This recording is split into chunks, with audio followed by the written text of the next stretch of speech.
USA! We have an action-packed hour for you 6 p.m. drivers. Would I rather be feared or loved? Easy, both. I want people to be afraid of how much they love me. Matt Skraby wraps up a full day of live and local sports talk. And that is the whole problem with aliens. You just can't trust them. Occasionally you meet a nice one, but usually they turn out to be some kind of big lizard. The Skraby Show starts now on 97.3 The Fan.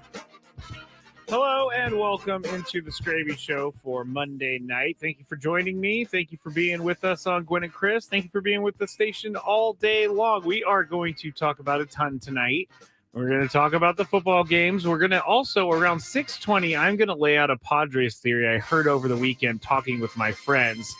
And it all has to do with Ha-Seong Kim and whether or not he will still be on the team by the trade deadline. So that is going to be around 6:20. Here in this first segment, we're going to be talking about the news of the day, which is a trade in baseball. I know the guys were giving me a hard time about that, but I think with the so little news from baseball so far this offseason, any sort of trade is going to get my attention. And so we will tell you, or I will tell you what that trade was in just a second. It's not really that big of a trade. It's also not a trade that is going to really affect the Padres in any way, but we will talk about it anyway. If you would like to watch the show, you can on YouTube or X or Facebook. If you go to YouTube, just search 97.3 The Fan. X and Facebook, just go to our 97.3 The Fan page. Also, we are on Twitch now, which is 973 The Fan, if you want to watch on Twitch. If you want to chat, though, with the show or with me or with everybody else listening, you can at YouTube by just, again, searching 973 The Fan. It's been a really fun couple weeks since I started the Skraby Show, and I appreciate people giving me the feedback that I've been getting. I know that sometimes I sound a little frazzled, and that's just basically because I am a human being that gets frazzled very easily, but I'm also here in the studio by myself. So I hope that everyone will be a little bit easier on me when I mess up running the board or if I forget what I'm talking about because something happened, like a big pop-up on the computer says the computer's going to shut down, which did happen last week. So that is why I sound a little bit frazzled. And the reason I'm bringing it up is I had a long talk with a friend over the weekend. He said, you sound too frazzled, and I had to tell him that. So I wanted to bring that here as well. But, of course, we are going to start with the Super Bowl matchup, and it is the Chiefs and the 49ers. I'm not telling you anything you didn't know already, and we're going to get into the meat and potatoes, as they say, for the conference championship games here in just a second. But first reaction to the matchup was, I don't really want my 49ers to face the Chiefs. I didn't want it at all. I guess I would have taken the Ravens a little bit more because they were a team that hasn't been there before, haven't been to the Super Bowl with Lamar Jackson as quarterback. So it was something that I was hoping to face Lamar Jackson. But no, the 49ers are going to face Patrick Mahomes and the Chiefs. And I saw a lot of debate yesterday about Patrick Mahomes and whether or not he is the new GOAT. And I don't really know if he's the new GOAT, but if he keeps going the way he's going right now, he's most definitely going to be the GOAT. As Marcus McNeil said in that interview maybe 15 minutes ago with Gwen and Chris, Patrick Mahomes' stats are just unreal. He's doing stuff that people never thought was going to happen again in the game of football, where Tom Brady wins all those Super Bowls. Tom Brady just controls the postseason for his entire career. But really, what Patrick Mahomes is doing is as impressive. And I think Patrick Mahomes is the better quarterback of the two, which is crazy to say. You're right. It might be crazy to say, actually. But if you think about it, Patrick Mahomes, if you were going to take a quarterback in a draft and have him for all season long, I think you take Patrick Mahomes. I don't know if you take Tom Brady as your number one overall pick. Again, crazy to say, but I think Patrick Mahomes is the more talented quarterback, the more athletic quarterback. Tom Brady knows how to win, and Tom Brady has the drive to win, and so does Patrick Mahomes. But Patrick Mahomes is someone, I think, who can put the team on his back and win a game if he needs to run, if he needs to throw the ball, if he needs to do anything, if he needs to catch the ball. Someone's going to throw it to him. Patrick Mahomes can do it all. So I think that's Patrick Mahomes may actually, if he continues on this stretch that he's been going on here in the last 6 years, he could possibly be in the same sentence or even ahead of Tom Brady in the GOAT sentence. But that's all yet to be seen. We don't really know what's going to happen there. But I think that Patrick Mahomes is. I think we said it a couple weeks ago. We are watching a living legend play right now, and as much as I don't like it, I have to respect it. I really do have to respect what he's done. It's time to get caught up on the latest with the news of the day. All right, so the news of the day. Let's start with the trade in baseball. Number 1. And it would be a trade involving 2 American League teams. Now, it was for Jorge Polanco. The Minnesota Twins and the Seattle Mariners made a trade. And again, I'm bringing this up because there's been so little that has happened this offseason in baseball that I just was excited to see that baseball was still happening, that baseball was planning on a season coming up. But the Mariners acquired second baseman Jorge Polanco from the Twins for 4 players. Right-handed pitcher Anthony DeSclafani, right-handed pitcher Justin Topa, and then 2 minor league guys, Darren Bowen and Gabriel Gonzalez, Gabriel Gonzalez is the number 3 prospect in the Twins or Seattle's system. But Jorge Polanco is a good, proven player. And I think the Mariners are going to like this, but honestly, it doesn't move the needle for me. It's just something that we can talk about today because there's actually some news coming out of baseball. It just doesn't move the needle for me. And everybody is acting like this is a huge trade because for the Mariners, it's a big trade. But for the rest of baseball, I don't think this is going to make note or anyone's going to really, text their friends about it if you're not a Mariners or Twins fan. If you're a fan of one of those 2 teams, you're definitely interested in this. But I don't think that you are. I don't think that you're really going to pay attention to this much more than when Jorge Polanco comes to town with the Mariners or something like that. So that is the first story of the day. And the second news story is about it. And it would be the conference championship games. Now, I know Gwen and Chris broke it down a lot.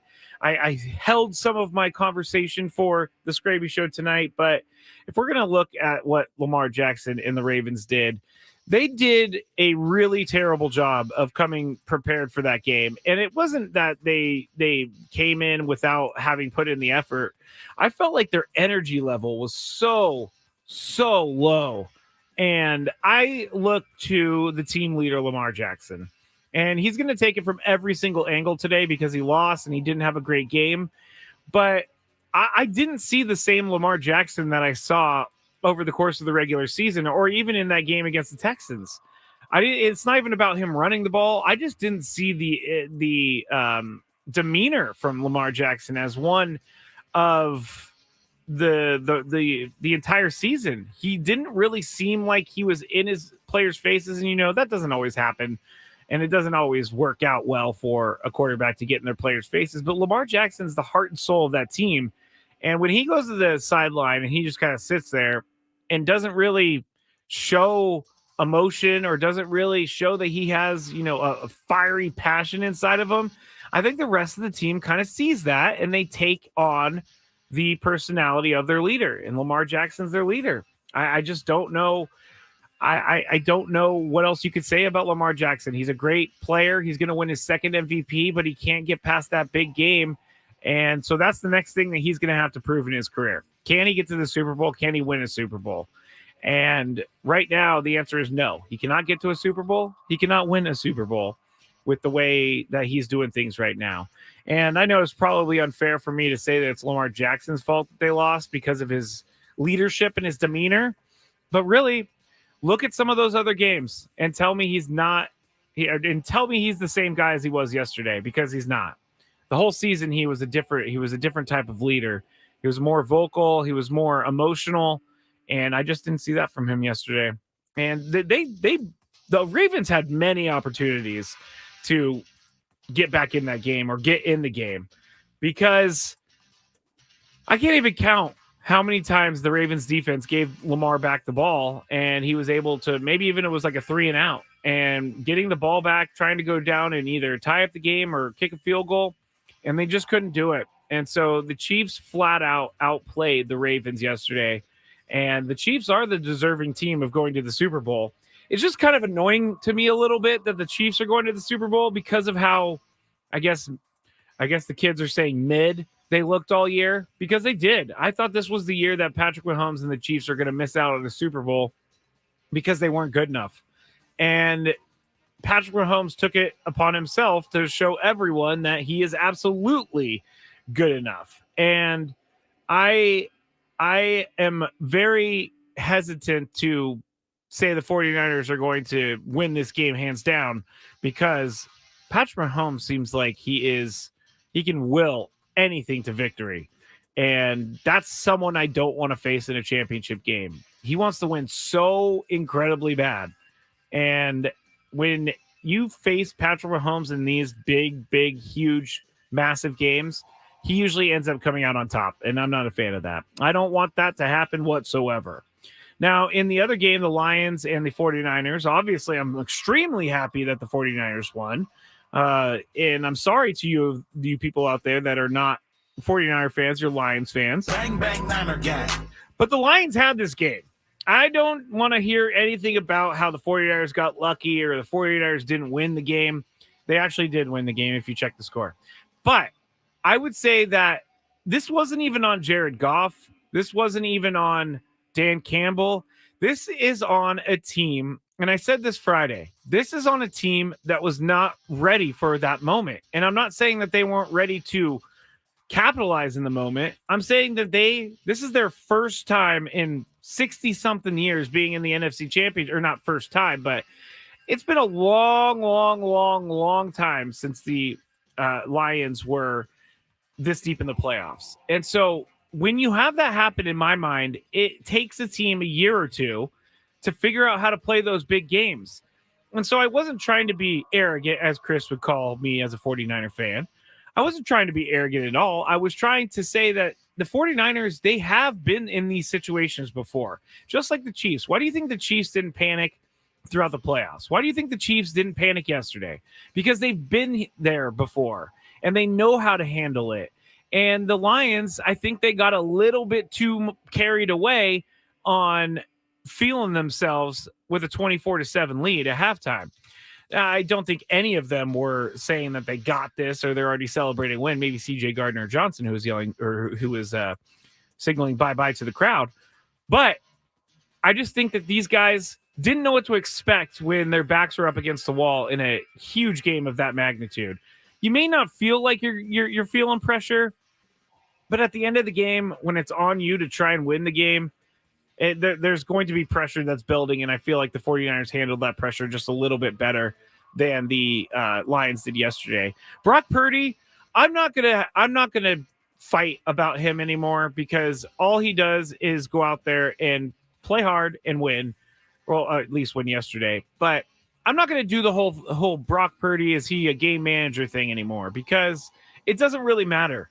In the end, he's the quarterback of the 49ers, and I have to get behind the quarterback of the 49ers. But what Brock Purdy did yesterday, I think, was pretty amazing. For a guy who's in a second year in the league to have to come back from a 24-7 deficit, I would put any quarterback out there and see if they could do that, let alone a second-year quarterback. And he had already thrown an interception in that game. Kyle Shanahan looked extremely annoyed with him during the game, right after that interception. But Brock Purdy, all he's going to do is go out and play his game. And so I'm not going to get in those arguments anymore about whether or not Brock Purdy is the game manager or if he is actually a great quarterback, because all I care about is whether or not the 49ers win. And I'm sure that's pretty annoying to all you non-49er fans out there. And I'm sure you all have very strong opinions about Brock Purdy and the 49ers. But I don't know. It's the lesser of two evils. Do you want the Chiefs to win another Super Bowl and Patrick Mahomes to win another Super Bowl? Or would you like for some other team to dethrone the Chiefs like the 49ers would? We're going to be talking about the Super Bowl for the next couple of weeks. But I really thought the conference championship games were pretty fun. It was very stressful last night for me. And I think that the Ravens sorry to say, they could learn something from the 49ers. They need to figure out why they can't get past that next level. Lamar Jackson needs to figure out why he can't win in the playoffs. And I don't understand why things change in the playoffs, except for the pressure. I understand that. I don't understand how you go from doing something weekly, like winning, like the Ravens were, and then just completely not do what you've been doing all year. It boggles my mind. And I'm sure it boggles the Ravens' mind. I'm sure John Harbaugh went home thinking, what the heck happened? All of that stuff. All right. Finally, the last story of the news of the day. And again, Number 3. when baseball season starts or when big news is there, I'm going to be talking about it. But because we don't have any big news, I'm going to be talking about something that maybe kicked off the Skraby show, made the Skraby show what it is, and that would be the Roomba. Now, Amazon was supposed to buy Roomba, which is one of those robot vacuum cleaners, and Amazon was going to buy it, and then I was concerned that it was going to be Amazon maybe mapping out houses because they have the iRobot Roomba vacuum in there. But what happened today was pretty big, actually. Amazon has nixed plans to buy Roomba after the companies mutually determined the pending acquisition has, quote, no path to regulatory approval in the European Union. So basically what happened was the European Union was, it's called the European Commission, which is the European Union's antitrust watchdog. They blocked this deal because they were saying that it would not have there would not be a big enough market for other robot vacuum companies. And so that is why they are going to terminate it. And that is why they're not going to go through with the deal.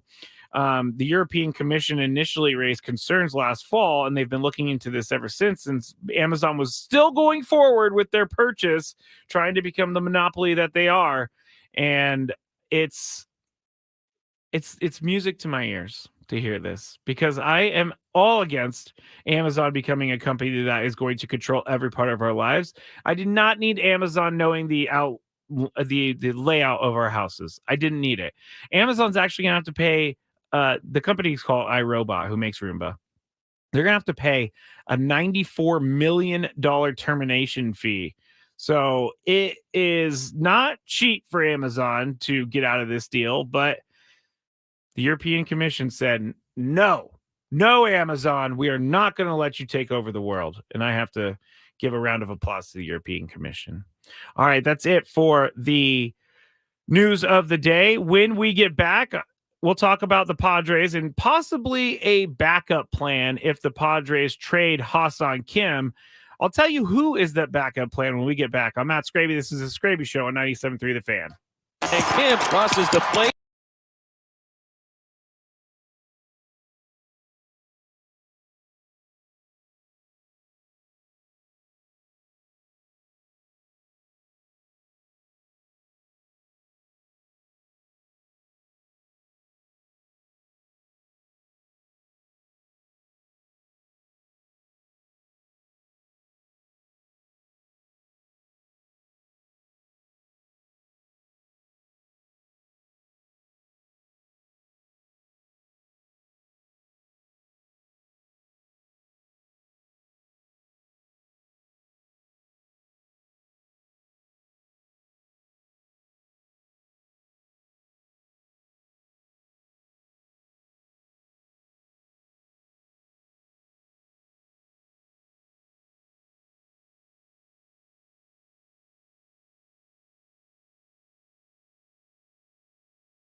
Welcome back into the Skraby Show here on 97.3 The Fan. I'm Matt Skraby. If you would like to follow me on social media, you can at MATTSKRAB as in boy, Y. I'm on X, and I'm on Instagram, and I'm on Facebook. I'm on all the places except for TikTok. I'm not on TikTok because I don't really understand TikTok. Anyway, thank you for joining me here tonight. Thank you for allowing me to talk about the Roomba story for our third story in the news of the day. It's that slow of a day, everybody. I mean, it's that slow of a day that we need to talk about Roomba. The 2024 Pro Bowl games are this Sunday, and you can hear them right here on 97.3 The Fan and the Odyssey app starting at noon, live from Orlando. I honestly don't know why they're doing the Pro Bowl anymore. Last year it looked kind of fun, but I can't see the guys loving it that much every single year. And Tyreek Hill took a spill in the game last year. Someone hit him. It's just it's not a good game, and I don't think that the Pro Bowl is something they should have anymore. But we will have it on our station here, 97.3 The Fan, on Sunday. Also, the Super Bowl will be on our station, 97.3 The Fan, on Super Bowl Sunday. 2 Sundays from this coming Sunday. No, wait. 1 Sunday from this coming Sunday. I really think they need to get rid of this week in between the Super Bowl and the NFC AFC Championship. I know that they're trying to get the teams and get them as healthy as possible. I know that they're trying to do all that for the best game, but I feel like they're losing a lot of momentum. And granted, it's the Super Bowl, so I don't really know that they need much momentum heading into it. But I feel like everybody's talking about the games this weekend. And if we were talking about the Super Bowl on Sunday, it would just continue the frenzy of the NFL into the Super Bowl. But this week in between always gets me. It's always like we don't have football anymore because we only have one more game left. So we're going to have to get used to these Sundays being nothing Sundays until about September. Well, not nothing Sundays because we got the Padres starting. And I believe that some of their Sunday games are going to be pretty good, but it's just, I'm a fan of moving with the momentum, and it's not what the break in the middle does. They also have to do some things like media responsibilities. They have to do the Super Bowl. What is it called every year? Media Day, which I believe is on like Tuesdays before the Super Bowl.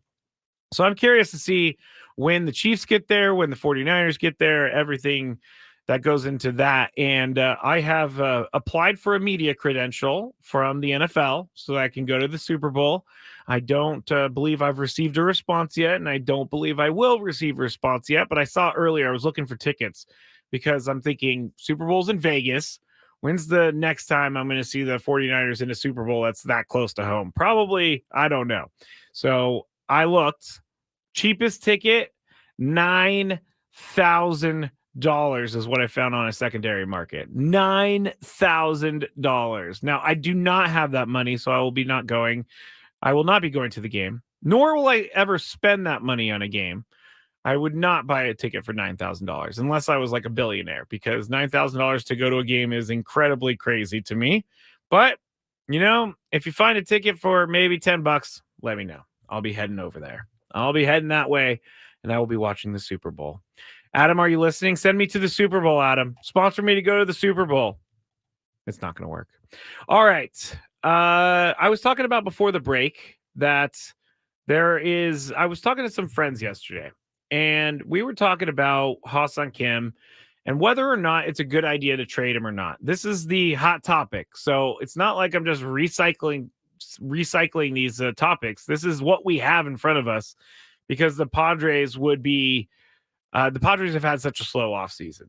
Dan said on the chat, slow day, like the whole Padres offseason. It has been really slow, and it's like mind-numbingly slow to me, at least. And so I was thinking over the weekend, independent of talking with my friends, that the mindset was I was driving home Friday night from work, and I was thinking, how can they keep Ha-Seong Kim and they keep this team together without breaking the bank? And so basically, I mean, I'm not a genius or anything, but basically my thought was maybe this reset this year, getting under the luxury tax threshold, because this would be their third year over if they did just continue to go over the luxury tax.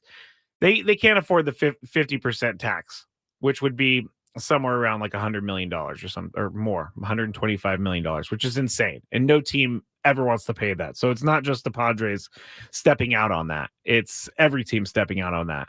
But maybe this reset was necessary because they're going to be able to spend a little bit more next year if they need to re-sign Kim. The Padres could be planning this all right now, and we just don't know. And so it's hard for me to come to a decision right now as to whether or not you would trade Ha-Seong Kim. Now, part of me says you should trade Ha-Seong Kim because we saw it with Juan Soto, and I know that Ha-Seong Kim is not close to a player that Juan Soto is, but his value is never going to be as high. Well, let me take that back. His value right now is the highest it's ever been. And that can go two ways. If they were to go through the season with Ha-Seong Kim on the team, maybe he improves and his trade value goes more Yeah, I can speak English.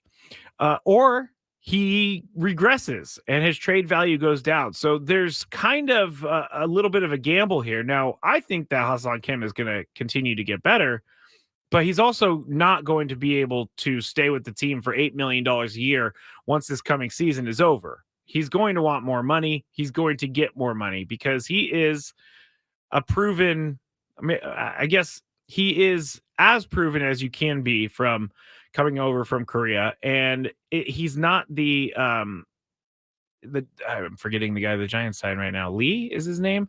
And he's not some of the other players that have come over because he has played at the major league level. He has proven that he can play at the major league level. And so I think that teams are more willing to part with maybe a better prospect or better major leaguer for Ha-Seong Kim because they know that he has performed at this level. I cannot believe that the Giants signed Lee to a $113 million deal without even knowing what he was going to do. But that's what they did. And the Padres aren't going to do that. And I don't think that they should do that. I think it's smart for them to stay out of that business of paying over $100 million for a guy who hasn't even stepped foot in a major league batting box yet. And so with Ha-Seong Kim, if you're going to, I say if you go into the year, you are planning on him being on the team the rest of the season. Now, at the trade deadline, if something comes along that someone offers you for him and you're in a place where you can make that deal, then I think you do it if it makes sense for the team, if it makes the team better, because they're not going to get anything for him if they continue to keep him this entire year without really any plans of re-signing him. So the backup plan could be this, and we've heard all about it. But Jackson Merrill is the Padres' top prospect. And I think that Jackson Merrill is going to be at some point on the major league roster this season. Not to start the season. I don't think that at all.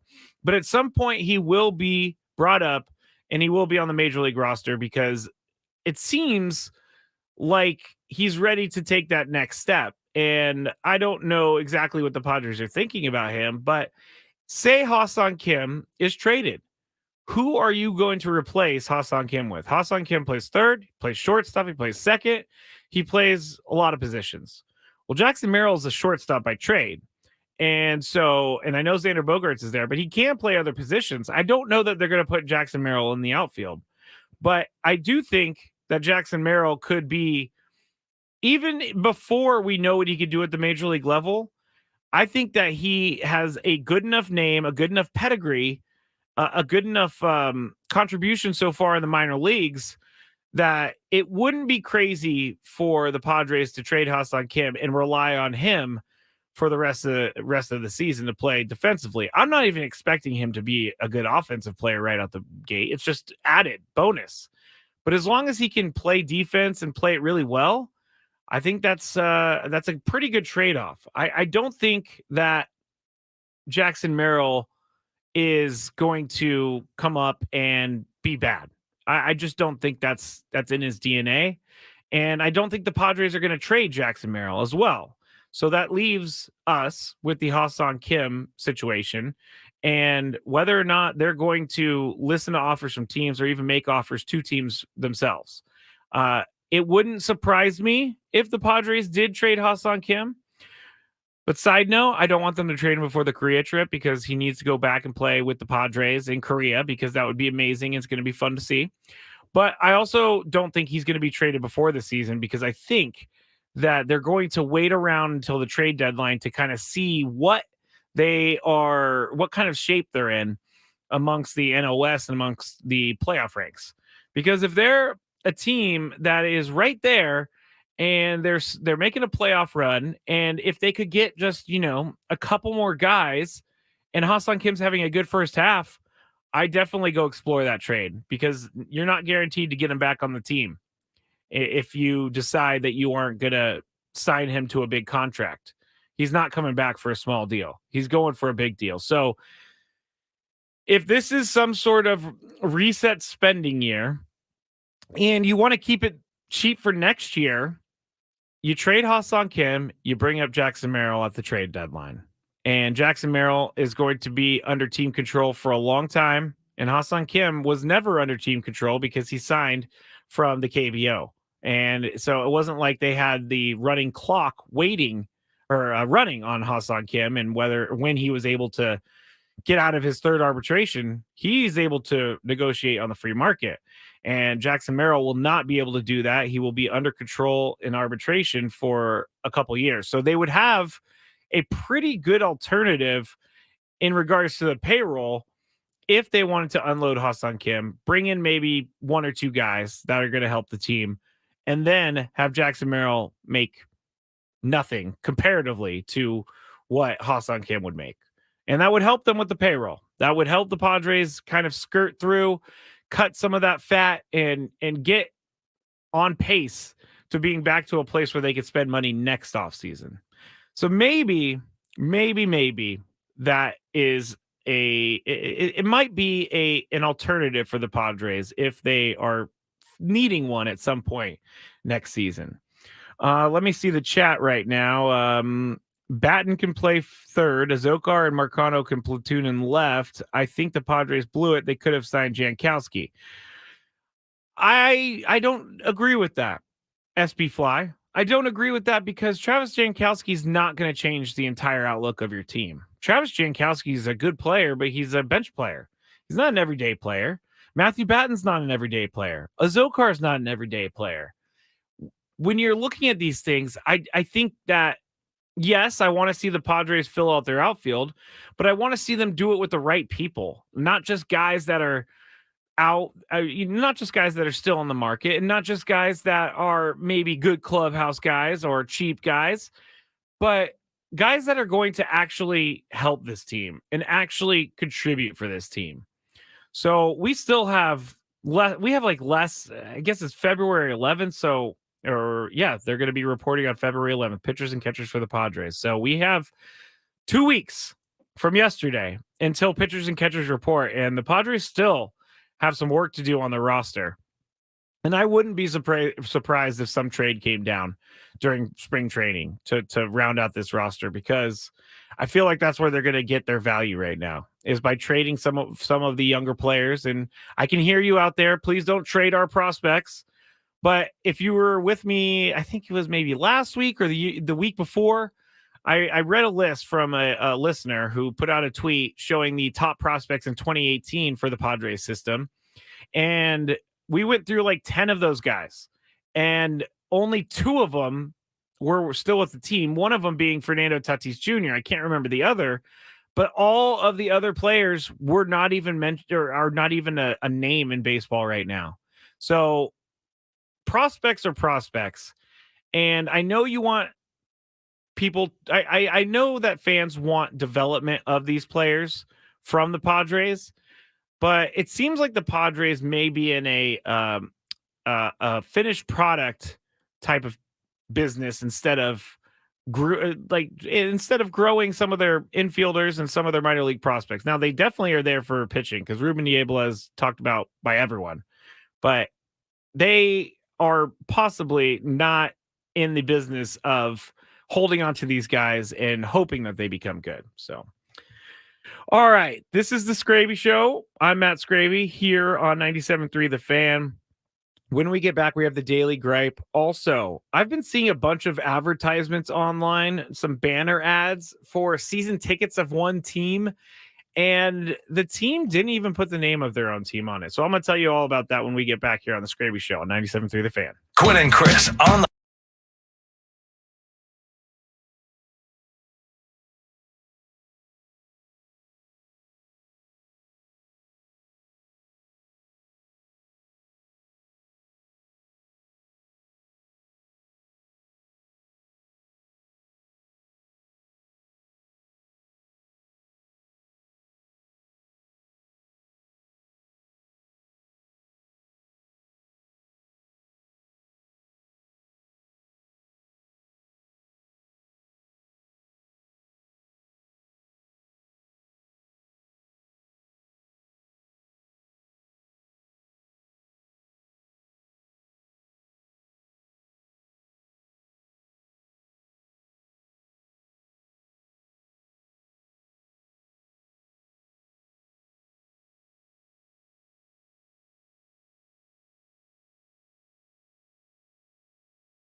show for Monday nights. I don't know if anybody else feels this way, but I really do feel like it's a Monday. I got a case of the moon days, and I don't know why. I'm not really like a Monday hater, but I'm not sure why I feel like I have a case of the Mondays today. I don't know. If you have the case of the Mondays, let me know at Matt Skraby on X. So before I went to break, I was looking through during the break, I was looking through the chat, just seeing what people were saying on the YouTube stream. And there were a couple names that came about for players that the Padres should sign. And here's what I do whenever I see a name for who the Padres should sign. I immediately go to Spotrac. I actually had a guest on one time that told me the correct pronunciation is Spotrac. And that's a contract website. If you don't know, you can go and look up basically any contract in sports right now and see what people are making. But I go there and then I go to the market value section of that just to see what teams are probably going to be offering this person. Well, one of the names that I saw was Jorge Soler, who played for the Marlins, and he had a really great year. I mean, I would take him on the team in a heartbeat. He's hitting 250 at 36 home runs last season, 75 RBIs, OPS plus of 128. His OPS was 853. You put him on the Padres, and that is a big bat in your lineup. So I am definitely in on him if they can get him. Problem is that he's a righty. And the Padres really need some lefties in their lineup. They don't have many. I can't even, outside of Trent Grisham, who was on the team last year, I can't think of a lefty, Jake Cronenworth, but bottom line is they're going to need lefties in their lineup. Jorge Soler is not a lefty, but he's also very good, so I can overlook that. When you go look at his market value, it's $13.9 million according to Spotrac. They're saying that he can get a contract worth 4 years and $55 million. So with that being said, unfortunately, I think that takes the Padres out of it because Jorge Soler is just going to be too expensive. So to get back to where I started this conversation, I go and I look and see what their market value is and see if the Padres are anywhere near where they would be spending. And I don't think Jorge Soler is anywhere near their spending. $13.9 million for 1 year or 4 years, $55 million. I don't think the Padres are going to do that right now. And I, as much as I think that Jorge Soler would be a great addition to the lineup, I also think that they are looking, I guess the phrase is not penny pinching because they're definitely not penny pinching because they still have one of the highest payrolls in baseball, but they're looking to find areas where they can save money everywhere. And every little bit matters for this luxury tax. And so the $13 million is not, or $14 million is not going to be something I think the Padres are interested in. Cactus Man saying defer, defer, defer. Well, I would assume that teams now are trying to go down this deferral route. I would assume that teams are thinking, all right, the Dodgers did the whole deferral thing. Maybe we could do the deferral thing. And it's up to the player if they want a deferral. Again, I don't think most players want deferrals. Most players are not Shohei Ohtani. And most players do not have New Balance money coming in before you even wake up in the morning. Most players are working towards that, but Shohei Ohtani, he could definitely take that and take the deferral and probably be financially okay. If say he never even sees the money, he'll be financially okay, I think. But I really just don't know that players want to do that. I don't know that I would want to do that. Maybe I would. Here's what type of deferral I would do. I would put aside, let me just say they're going to pay me $10 million, which would be amazing. I would put aside maybe $1 million a year. And then when I retire, it starts paying me $1 million a year until my $1 million savings run out. And I think that would be okay because it would be nice one day to get that payout. But the amount of money that Shohei Ohtani is deferring, he doesn't even know if he's going to be getting the same value down the road. And so I think that's what a lot of players are scared of. And I think that's why a lot of players don't want to do the deferral, is that who knows what's going to happen with my money down the road. I need that money now. And so it's easy to say deferral, but I don't really know that they're going to come to any contract agreements with players with large deferrals in it. Very large deferrals in it. I just don't think it's going to happen. I'm trying to remember the other player that I was looking at in it was JD Martinez. JD Martinez was the other player that was mentioned in the chat. Now, he's without a team right now, and JD Martinez was on the Dodgers last year for $10 million. But if you look at his market value, he's getting up there in age. He's 36 years old. He would be a good DH. He's also a righty. But number one, his agent is Scott Boras. So all the Scott Boras guys right now are just kind of waiting for things to happen. But Spotrac is saying that JD Martinez would average around $15.4 million in his deal this year, which is, again, I think outside of what the Padres are willing to pay.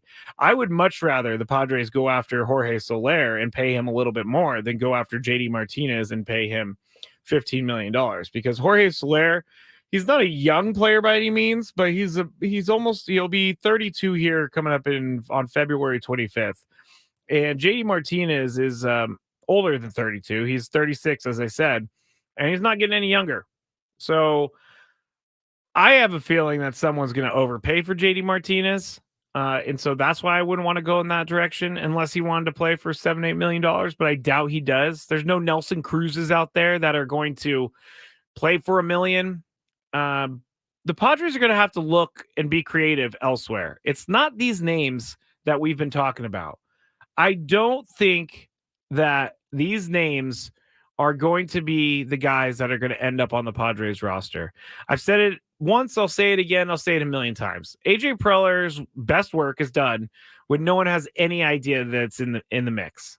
And so I have to put my faith into the organization that there's going to be some sort of addition to the team here very soon.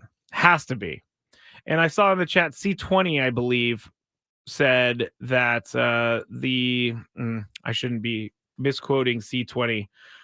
I'll get that C20 comment later if I could find it. But the Padres are going to be strapped for cash this year. Just anytime you think about a player, anytime someone mentions a player, just know that if they make over $15-20 million, it's probably not going to happen unless they move a lot of stuff around, unless they move a whole lot of stuff around.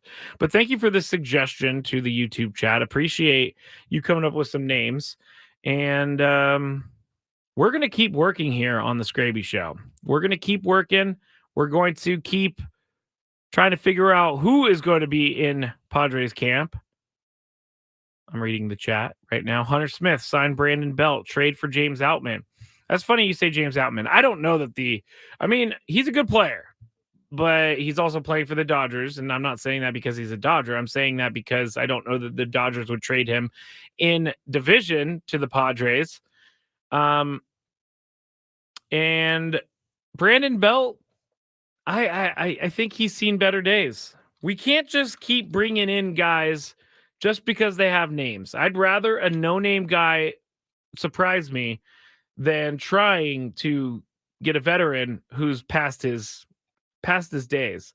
Although, wow, I'm looking at Brandon Belt from last year when he played with the Giants from 2011 to 2022. Then last year he played for the Blue Jays, and he actually had a pretty good season. He had a 136 OPS plus. He had a 2 WAR. He had 19 home runs. He had 254. So maybe I eat my words there with Brandon Belt because I didn't think he had that great of a year last year. Brandon Belt would be someone. Now that I'm looking at his numbers, Brandon Belt's not a bad idea. He's a veteran. He can come in, he can play right away, and he can make a lot less money. Actually, I'm looking at his average annual salary, the calculated market value right now, $2.5 million. I think Brandon Belt, I laughed at that before, but I shouldn't have, because Brandon Belt, definitely not a bad option. Maybe not the player that everybody wants to bring in, but still a guy that you could bring in for a low price and not have to worry about breaking the bank. What's annoying Skraby today? Let's find out. It's time for the Daily Gripe. On the chat, R. Garcia, you missed the earlier data. Preller trust is at an all-time low. I understand that. I definitely understand it's at an all-time low. I said that last week, but at the same time, he's still capable of making the trades. So I'm going to hold out for a little bit longer. I may be crazy for doing that, but I'm going to hold out for a little bit longer. All right. Daily gripe today, lighthearted gripes. I have two of them. One of them is a personal thing to me. My first gripe is when I type out a sentence and I am not looking at the screen or anything, and I have most of it caps locked and not the right letters. So the first letter is lowercase, the rest of it is caps locked. I do that all the time here at work, and it really bothers me. The second one is people that can't have fun talking trash. I was on X last night posting about the 49ers game, and the amount of people that I triggered, I'm sorry, I'm not trying to trigger you. I'm just trying to have fun. But what I'm talking about here's my gripe. When I think we're having fun and you are actually being serious and you DM me back with some horrible stuff like, calm down, just a football game. I'm just having fun. If my team loses, you could throw it back in my face. I wasn't going after any Lions fans specifically. All right, that's it for the Skraby Show today. Thanks, everybody, for joining me. I'll be back tomorrow. Please join the station, 97.3 The Fan. Hey, it's Ben and Woods. We don't always talk football, but when we do, we give it our own special